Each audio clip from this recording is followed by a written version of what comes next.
Hello and welcome to Osiris, guys. Hope you're alright. Today we're going to do some Minecraft 1.12 double extender magic. And we're gonna try and finish off at least to a working state this sorry site, this GHAST farm, where we're gonna get all our GHAST tiers and it's shiny. Okay, so but first of all, I have I have been busy asking my friends for help. So we had this double extender issue, right? Last time, and we got this. This is Mumbo Jumbo's design for double piston extender, slightly modified to push out 2 blocks, which we need because we need to handle these fellas, but also their smaller, more annoying children. I'm collecting ghast tears, by the way, just by being in here. And it's promising, isn't it? Because only on these little spawnable spaces, and they're still spawning. But of course, this is an illusion if you didn't notice. Because if we place a whole row of these, they won't work. Because there will have to be slime blocks on this row as well, and then the slime blocks will try and attach to either other slime blocks on the opposite side or whatever. So that didn't work. So I asked Ike on the Lionheart server. I asked him if he could help out, but I don't think I did a very good job of explaining it. And then I asked AC Badfish, the redstone guru of Primecraft, for something, and he was struggling with it. He was really struggling with it because the problem is, you see that these blocks need to meet these blocks. And it's all a big old meeting, right? And they need to go out 2 blocks and all that stuff. And then I was browsing the YouTubes, and I came to a subscriber, well, to a guy I'm subscribed to, is what I'm trying to say, called Matsuma Games. He's a very cool guy. Go check him out. And also go check Ike and go check AC. Thank you very much, guys, for your help. Very cool. And Matsuma Games, he had this contraption. The answer to all our prayers. And so I showed that to AC, right? I'll talk more about the thing in a second, by the way. I showed this to AC, and he went ahead and in a test world, he did the whole thing for me and made sure it works. And it works, but you have to be a bit clever. I'll get back to that in a second. Also, I will get back to why I keep coughing and doing things like that later on in the episode. So stay tuned for a health update, guys. Don't worry, I'm not dying. Well, I mean, everybody's dying always. So anyway, let's talk a little bit about this here. Double piston extender by Matsuma Games? Yes. So these are 4 sticky pistons, right? Just all facing that way. And then we have these 2 blocks here. And then all the magic happens here up top. And so there's 2 normal blocks, and there is an observer, which is observing the repeater, alright? That's what it's doing. It's observing the repeater, and the repeater is on 2 ticks. So what happens is we power this thing from here, and what happens then is that this redstone is powered, which powers the repeater, which fires the observer, but it also, 1 tick later, because this is on 2 ticks, powers this redstone, which powers this block. Alright, so what happens is that these 2 pistons gets powered. This gets powered from the redstone. Oh, not now, it doesn't. This gets powered from the observer. All right, and and by the way, I think I broke it, so let's go and fix it before I explain. And then, so that's how the top 2 pistons work. Now we had our heads together for a while, me and AC, to try and figure out why these 2 gets powered. And the answer, guys, the answer is quasi-connectivity. Okay? And so how that works is, even if I remove this, I think, this should still get powered. Let's test my knowledge here. There we go. Still works fine. Well, doesn't work fine, but still got powered, okay? And I will try and explain why. But if you want a very good explanation of that, you should go and check out Ilmango's video about quasi-connectivity and how that works. It's actually a reply to the Mojang developer Grum, who had some different ideas about quasi-connectivity. Anyway, right? The piston does not care what block is above it when it determines whether it's powered or not. So basically what the piston assumes, basically, is that there is a solid block above it. That's the assumption that the piston does. And so we can have any old block or no block, as you saw, or we can have a solid block, which is why it would be powered, because if this was a solid block, then the observer sending down the signal into the solid block would power that piston. Right, but because the piston always assumes it has a solid block above it, that's quasi-connectivity, and that actually is true for both of these being, or both of these lower ones being powered by quasi-connectivity. So what then happens is the observer signal is quick, and so that pushes that out, and then we have one tick later this thing pushing that thing, which is pushed out. And because this block is powered, this stays out, thus allowing us to have a piston extender. And the bottom row just works on the same principle, but with quasi-connectivity. So there you go. Now the problem with this mechanism is that it has to be powered from this block, and vice versa on this block, if we mirror it. And so what we have to do is we have to take into account that there's going to be an awful lot of them in a row.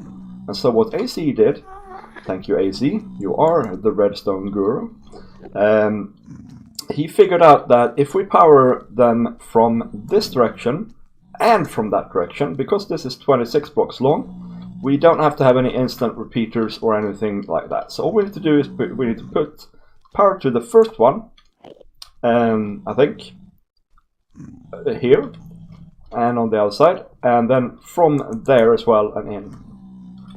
And then it should work. Now the only problem with this design is that, man, 4 sticky pistons per side and block, so 8 per segment, and it's 26 blocks.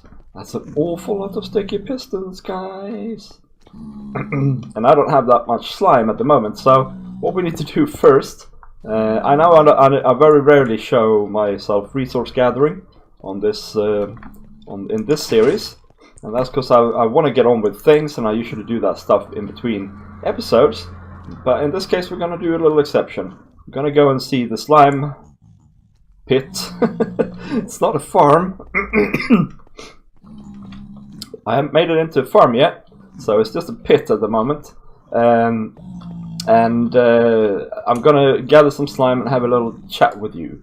Oh, and then I have to point out another thing as well. I do apologize for my coughing. Like I said, I will get back to it in a minute. Another thing with this is that it needs 2 blocks above it. And as you can see here, we only have 1 block above it here. And we can't lower the thing because it's as low as it can be. We're down low in the nether. So we're going to have to lift all this and all this up 1 block. That's fine. I mean, it's a minor thing. It's a minor thing to get this thing working. Because the thing is, once we have this thing working, the crusher, then all we need to do is fit out the platform and put a roof and walls on it and install the flying machines. And then this thing is ready to go. This was the big technical challenge here. And I think we have a solution, albeit a costly one. Man, I do sometimes miss this place. This is for you new viewers, by the way. This is Osiris. This is our main base, actually, and these farms are automatic crop farms. And below here we have our little hideout. We have it's an Egyptian themed base. We have stuff, Egyptian stuff. Here we go. So in here we have a little storage room with some shulker storage and some normal storage. You know, just the basics. And over here we have our shiny bedroom. We sleep in a sarcophagus. I don't think that bed works though, by the way. I think there's no space for us to exit, so yeah. And here we have our office. And here's all the things that we can do in this base when we get back to it, but that's for later. And some things like that. Let's go to the slime pits. There's an auto smelter, and there's our... In fact, actually, because I don't have much gear at the moment, yeah, there's an elytra. There's some totems of undying and such like. Are there any axes, for instance, right? Well, not much. This is our armory, by the way. Yeah, I might have a look at that later and sort out some gear before I get back to the nether. And speaking of that, we are getting to a point now, soon, I think, where the nether base is to be considered complete. Or anyway, the first stage of the nether base. Up there is our mob farm. It's Snow Crash's old design. It works well. Things fall onto there, and then there's a little collection system in there. It's nice. And this is our slime pit. And yeah, there are slimes, but it's not a farm exactly. And I don't even know how I'm going to get down there, because I don't have an elytra on me. Yeah, but this is fairly good. It's fairly impressive, actually. I like this base, you know. We're going to return to this base at someday. Someday, guys. Over there we have... Like that's a sheep farm, I think, and then there's a greenhouse over there. Yeah, there's all sorts of things over here. Let's see. I have no ender pearls either. I do have feather falling, although I don't really... Yeah, that's alright. We do it. That's how we do it. Yeah, I have to remember I don't have any armor on. Is there a ladder here, or am I gonna have to be stuck down there forever? There's no ladder. Well, I might as well cobble my way down then, I suppose. Oh, there's a ladder all the way there. Alright, fair enough. Let me just say that I usually have an elytra then. Well, I might as well remove this stuff. This is all full of stone though. So someday I'm gonna have to go and grab it. Here we go. Hello, slimies. Get wrecked. Yeah, so, folks, why am I sounding like, you know, some whiskey-drenched old man? Well, it's because, I don't know if you remember, but I've told you a few weeks ago about my visit to the doctors, right? Where I basically... I've had a cough for a long time, and I felt like I was out of breath a lot, and you know, I felt crummy. I had a fever, or temperature, I'm told it's called in English. If you say fever, people think you are in the tropics. And yeah, and so I went to the doctors, and she basically dismissed me, saying I had man flu. Well, actually, she didn't say that. She said that it was viral, we can't do nothing, come back if it gets worse, or if it persists, right? And so it has persisted. I've now had this cough for 7 or 8 weeks. The fevers did go away, right? But they have now come back, so if I'm a bit rambling, it's probably because I'm quite heavily medicated at the moment. And so I went back to the doctors. And I said, look, man, I don't go to the doctor lightly, you know? Something is definitely wrong with me. And he said, well, let's have a look then. And so they checked my lungs, and so on. And he said, quite soon, quite immediately, he said, you have a pneumonia. You have pneumonia on your right lung, man. Although maybe he didn't use the word man. And I was quite shocked actually. And I was quite relieved as well, because I actually had this sinking feeling that it could be a blood clot. And so I'm really grateful it wasn't that. But pneumonia, right? And they sent me to X-ray and everything. I'm still waiting for the final results of that. But yeah, so I have a pneumonia. I have super strong antibiotics, very strong painkillers as well. I will tell you why in a second, and so on. So yeah, I'm a bit out of it at the moment,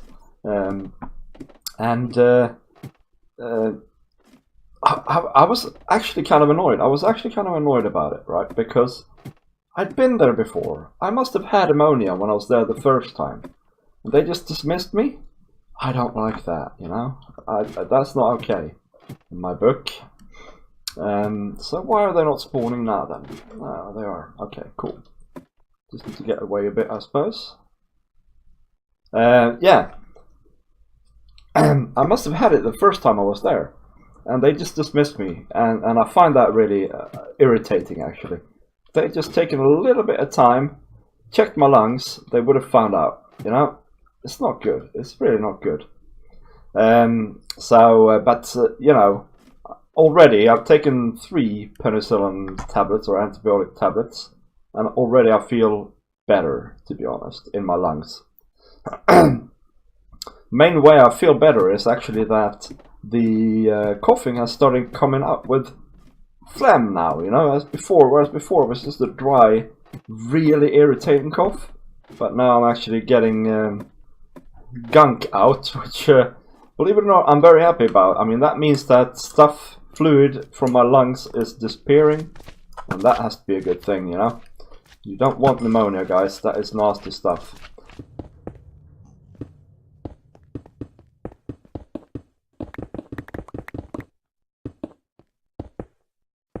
Righto, folks. We have stuff here. I haven't tested it yet, but I think it should work. So, this is the double piston extenders, like we showed. Like I showed before. Yeah, you can see the pistons here. And these 2 lowest of the black blocks are gonna extend. And then this is where the power goes into the double piston extenders on both sides, like we said. So there's the other side. And then it just stair steps down here, and I thought I'd bring it around back. And there are some repeaters here. And when we flick this lever, ooh, lag spike. Hopefully all the things have now extended. Yeah. Yeah. Pigmen are gonna die. So that's cool. Now when we flick it again, hopefully everything will retract. Somehow that lag spike wasn't so bad.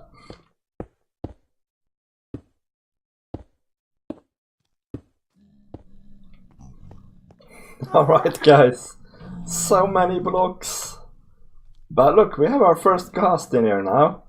So, let's see how this works. I hope it doesn't despawn the little troglodyte. I'll explain what I've done in just a minute. Let's see here. Oh, I need to get up here. This is getting a bit out of hand, this thing. I need to automate like the process, like I did with the skull farm. Well, let's see here now. You should see him here. Yeah, it's looking good so far. Okay. Yeah. So the problem now, of course, is that he might move between me activating these. They should really be activated at the same time. Wait. Oh yeah, and now he blows it up. Oh. Yeah, this is why it needs to be automated. Don't know that it blew up anything essential. Maybe a part of the flying machine. We'll see if it works. No, okay. Oh, but look at his tiny feet. Okay, well I need to fix that. See if we can have a look anyway at the pigmen that are getting in there. They're nice, so I'll show you the crusher in action.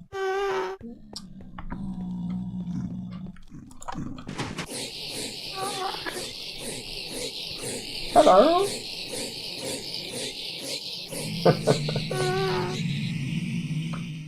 There we go, so for now, I guess it's mostly a gold farm.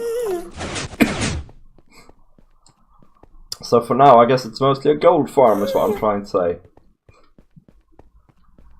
Let's go up here and see if we can see what damage he did. Yeah, he needs. I need some glass. Where's my glass? Or I need a any other block really. Black concrete. Yeah, that'll do. All right. Let's see if we can do it again and be a little bit more sneaky this time, maybe.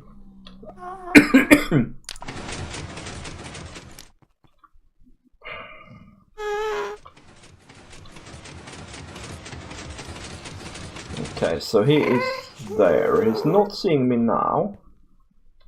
So if I try and block up here, maybe.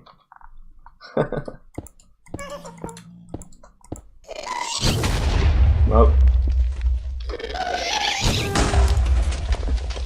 Okay. Now he's destroying my farm. Okay. Okay, anyway guys, right? This has taken a very long time. As you can see, it's quite big. I can make it bigger as well, if I want to. So, that's cool. I don't know that it's more efficient though. I think this is 32 blocks at the moment. But actually my main problem is that I think I'm gonna have to stand around here at their feet and kill them. And then I'm in the way for the minecart. Oh, that being said, I can easily actually activate the minecart manually. That's like the least of my troubles, really. So I guess I'll stand here and kill them, because yeah, there's stuff all the way up here now. So yeah. Let's see. Let me fix that and maybe set a trigger. In fact, you know what I'm gonna do? I'm gonna make them so that they automatically return. Alright, so I've fixed all that. We have a new GHAST in. The rates are really low at the moment, but mainly that is probably because if this is automated, the flying machine and the crusher, we'll get rid of the pigmen very often. And you can see the GHAST over there, by the way. When that happens... What is going on? Ah yeah, it's coming. When that happens, more ghasts will have a chance to spawn here. Now, I have discovered, however, a very big problem. Look what happens now.